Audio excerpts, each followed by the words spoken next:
안녕하세요. 혼자 자취 중인 30대 초반의 여자입니다. 남친과는 8개월 정도 사귄 상태이고 동거 아닌 동거 같은 생활이 시작된 건 6개월쯤 지난 것 같습니다. 사귀고 난 후 처음 두어 달은 여기저기 놀러를 다녔었습니다. 그런데 제가 워낙 집순이라 집에 있는 걸 좋아하다 보니 서서히 저희 집에서 배달 음식을 시켜 먹거나 맥주 한 잔씩 하면서 영화를 보는 등 집에서 지내는 날이 늘어나기 시작했습니다. 그렇게 시작된 게 어느 순간부터 저희 집에 살다시피 하게 되었고 거의 반동거에 가까운 지경이 되어버렸습니다.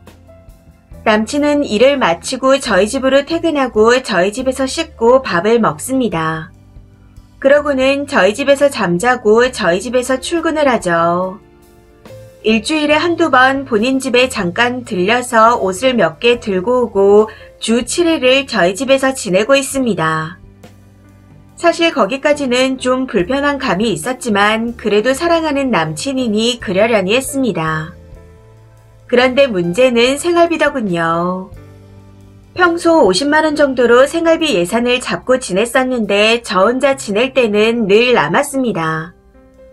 아침은 안 먹고 회사에서 점심 먹고 저녁은 안 먹거나 두부, 계란, 양배추 등으로 간단하게 먹었습니다.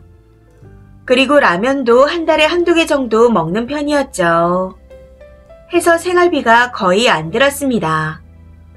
그런데 남친이 오고 나서부턴 소주, 맥주, 과일주, 양주 등 다양한 주류들을 늘 채워두게 되었고 저는 먹지도 못하는 각종 음료들과 믹스커피, 과일과 고기류도 종류별로 사놓게 되었습니다. 거기다 밑반찬도 늘 사놓아야 했고 특히 금, 토, 일 이렇게 2, 3일은 삼시세끼를 다 제가 장봐둔 것들로 먹으면서 지냈습니다. 가끔씩 배달 음식을 시켜 먹을 때도 있었지만 그 또한 제 통장에서 돈이 나갔고요. 그 외에도 생필품을 2배로 사두게 되었고 공과금도 2배가 넘게 나왔습니다. 아침 저녁으로 정말 꼼꼼히 씻던 남친 덕에 가스비가 정말 무지하게 많이 나왔거든요. 또 축구를 좋아하는 남친이 스포티비를 결제해서 이건 역시 제 생활비 통장에서 자동 이체되었었죠. 이렇다 보니 생활비가 2배 넘게 들어가기 시작하더라고요. 평소에는 생활비 통장에 50만원을 넣어둬도 2, 30만원씩 남아서 돈이 쌓여 있었습니다. 그게 거의 400만원 가까이 있었는데 남친이 오고 난 후 그 돈까지 다 쓰게 되었고 시간이 지나면서 생활비 통장의 잔고가 바닥을 보이더군요. 해서 어렵게 남친에게 돈 얘기를 꺼냈습니다. 생활비 좀 달라고요. 거의 6개월 만에 처음으로 돈 얘기를 꺼낸 거였습니다. 아무래도 돈 얘기라 예민해질 수도 있을 것 같아 혹시나 기분 나빠하진 않을까 생각하며 조심스레 꺼낸 이야기였는데 제 생각과는 달리 남친이 아주 흔쾌히 준다 하더군요. 그런데 며칠이 지나도 안 주고 말조차 꺼내지 않았습니다. 사실 당시에도 잊어버린 건가? 다시 말을 꺼내야 하나? 이런 고민을 하다가 글을 쓴 적이 있었습니다. 지금은 그 글을 지워버려서 없지만 그때 댓글들을 보고 제가 무리한 요구를 하는 건 아니라는 생각을 하게 되었습니다.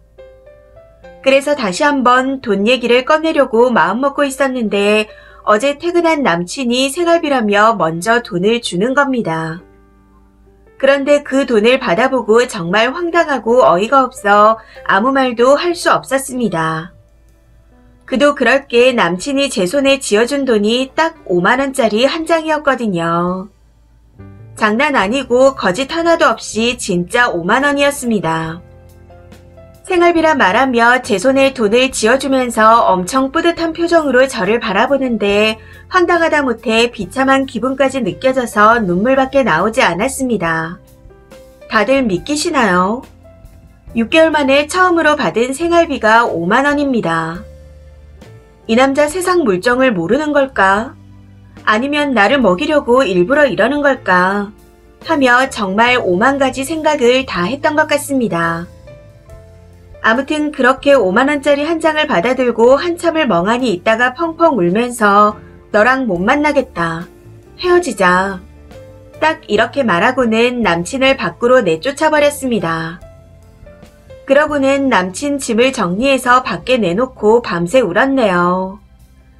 제가 그동안 호구를 자처하며 바보처럼 다 퍼줬던 건 그만큼 그 남자를 사랑했기 때문이었습니다. 너무 사랑했기에 모든 걸 희생하고 참았는데 혼자 바보짓을 한 것 같네요. 이후 남친은 내 생각이 짧았다. 잘못했다. 하며 싹싹 빌었지만 저는 이미 마음이 떠난 것 같습니다. 현재까지도 돈을 더 주겠다며 헤어지지 말자 빌고 있는 상태인데 앞으로 절대 다시 만나는 일은 없을 겁니다. 아무튼 결론은 깨끗하게 끝났네요. 그리고 혹시 다시 연애를 하게 된다면 앞으로는 절대 집 데이트는 안 해야겠다 다짐하게 되었습니다. 결과만 보자면 뭐든 퍼주기만 하는 연애를 하면 안 된다는 걸 깨닫게 되어 잘 됐다고 해야 할지도 모르겠습니다. 비싼 수업료 냈다 생각하고 훌훌 털어버리려고요. 이전에 제가 글을 썼을 당시 따끔한 지적을 해주신 모든 분들께 감사하다는 말을 전하고 결과도 알려드리고 싶어 다시 한번 글을 써봤습니다. 정말 감사드립니다. 다들 행복하세요. 댓글입니다. 첫 번째, 돈 더 줄 테니 헤어지지 말자니. 정말 대단한 거머리를 키우셨네요. 서로를 존중하고 배려할 수 있는 연애 대상이 많아요. 거머리 잘 버리셨습니다. 없는 이만 못한 상대였으니 너무 슬퍼하지 마세요. 두 번째, 집 데이트가 가능할 때는 생활 습관을 조금 더 가까이서 바로 볼 수 있어 빨리 걸러낼 수 있다는 장점도 있는데 오래 질질 끌었네요. 생활비만이 문제가 아닙니다. 같이 사용한 공간을 알아서 청소하는지 요리를 해주면 설거지라도 하는지 자기 옷을 가져와서 입고 벗어두면서 세탁기를 때되면 돌리는지 등 그 사람의 생활 습관을 잘 알 수 있습니다. 연애 때 안 하는 사람이 결혼하면 할 것 같나요? 한 달 이내로 판단을 끝냈어야 했는데 너무 오래 끌었네요. 세 번째, 보살님이셨네요. 저 같았으면 400 중 200은 내놓으라고 하겠습니다. 진짜 염치도 없는 놈을 만나셨어요. 지금이라도 잘라내셔서 잘 하신 것 같습니다. 앞으로는 함부로 집에 사람 들이지 마세요. 네 번째, 아니 돈을 다 받아내셨어야죠. 그게 참 아쉽네요. 남친이 계속 빌어도 절대 받아주지 마세요. 어차피 호구 잡아 빨대 꼽던 생활을 몸이 잊지 못하고 그러는 걸 테니까요. 비싼 교육비 400만원 들이셨으니 앞으로는 이용당하는 건지 사랑받는 건지 분별하는 법을 깨우치셨길 기원합니다. 다섯 번째, 먹여줘, 재워줘, 기쁨 줘. 그러고 받은 대가가 5만원이요. 님 부모님이 이런 사실을 아시면 땅을 치고 우시겠네요. 앞으로는 정신 차리고 사세요. 최소한 님을 낳아서 키워주신 부모님한테 미안할 짓은 안 하셔야죠. 여섯 번째, 돈을 더 준대도 얼마나 더 줬겠어요. 한 10만원 주고 모자라냐? 뭐 이렇게 칼같이 다 받아먹냐? 남자친구한테 장사하냐? 나같이 생활비 주는 사람 없다. 애인 사이에 정이 없다. 이런 멍멍이 소리를 왈왈 지저댔겠죠. 잘 끝내셨습니다. 일곱 번째, 본인이 호구짓을 한 거네요. 이제라도 깨달았으니 다행입니다. 동거에서 여자한테 도움되는 건 일도 없다는 걸 기억하세요. 그리고 아무리 사랑해도 퍼주는 짓은 하지 마시고요. 이 말 가슴에 새기시고 다음에는 이번과 다른 연애를 하시길 바랍니다. 집에 데려오는 건 절대로 하지 마세요.